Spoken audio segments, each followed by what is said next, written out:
عالی جناب محمد ثاقب رضا اسماعیلی، السلام علیکم ورحمۃ اللہ وبرکاتہ۔ ہم آپ کی شکر گزار ہیں کہ آپ نے ہمیں خلیفہ گلزار ملت گروپ پر کولکتہ سے یاد کیا۔ اللہ رب العزت آپ کو جزائے خیر عطا فرمائے۔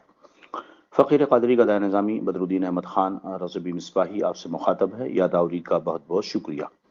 محب محترم، آپ نے ہم سے پوچھا ہے کہ اگر کسی عورت کا دونوں کان کھلا ہو اور وہ نماز پڑھ لے تو کیا حکم ہے؟ جیسا کہ ہم نے یہ پڑھا ہے کہ نماز شروع ہی نہیں ہوتی۔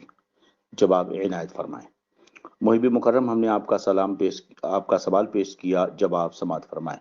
بسم اللہ الرحمن الرحیم۔ الجواب بعون الملک الوہاب۔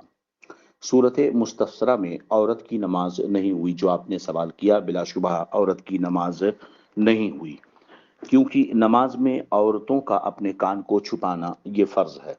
نماز میں تو سطر بالاجماع یہ فرض ہے، سطر تو یوں بھی فرض ہے، اور عورتوں کو نماز میں پورا بدن چھپانا فرض ہے، اگرچہ تنہا اندھیری کوٹھری میں ہو۔ اگر نماز شروع کرتے وقت عضو کی چوتھائی کھلی ہے، یعنی اسی حالت میں اللہ اکبر کہہ لیا، تو نماز منعقد نہ ہوئی، اور جب اس خاتون نے اپنا کان کھول کر نماز پڑھی تو چونکہ کان کا چھپانا فرض تھا تو اس کی نماز نہیں ہوئی۔ دیکھیں کہ آزاد عورت اور خنثی مشکل کے لیے سارا بدن عورت ہے، سوا منہ کی ٹکلی اور ہتھیلیوں اور پاؤں کے تلووں کے۔ منہ کی ٹکلی، ہتھیلی نمبر 2 اور پاؤں کے تلووں کے، سر کے لٹکتے ہوئے بال اور گردن اور کلائیاں یہ بھی عورت ہیں، اور چونکہ کان سر میں داخل ہے اس لیے ان کا بھی چھپانا فرض ہے۔ جن اعضاء کا ستر فرض ہے ان میں کوئی عضو چوتھائی سے کم کھل گیا، نماز ہو گئی، اور اگر چوتھائی عضو کھل گیا اور فوراً چھپا لیا جب بھی ہو گئی، اور اگر بقدر ایک رکن یعنی 3 مرتبہ سبحان اللہ کہنے کے کھلا رہا یا جان بوجھ کر کے کھولا اگرچہ فوراً چھپا لیا تو نماز نہیں ہوئی۔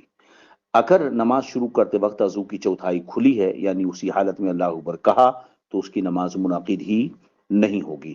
چنانچہ صدر الشریعہ بدر الطریقہ علامہ امجد علی اعظمی رضی اللہ عنہ بار شریعت میں فرماتے ہیں کہ اگر چند اعضاء میں کچھ کھلا رہا کہ ہر ایک اس عضو کی چوتھائی سے کم ہے، مگر مجموعہ ان کھلے ہوئے اعضاء میں جو سب سے چھوٹا ہے اس کی چوتھائی کے برابر ہے، نماز نہ ہوئی۔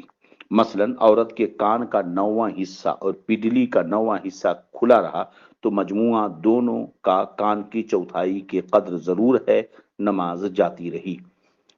اسے پتا چلا کہ کان اگر کھلا ہوا ہے تو اس کی نماز نہیں ہوگی، کیونکہ کان کا چھپانا ضروری ہے۔ ھذا ما عندی واللہ عالم بالصواب۔ السلام علیکم ورحمۃ اللہ وبرکاتہ۔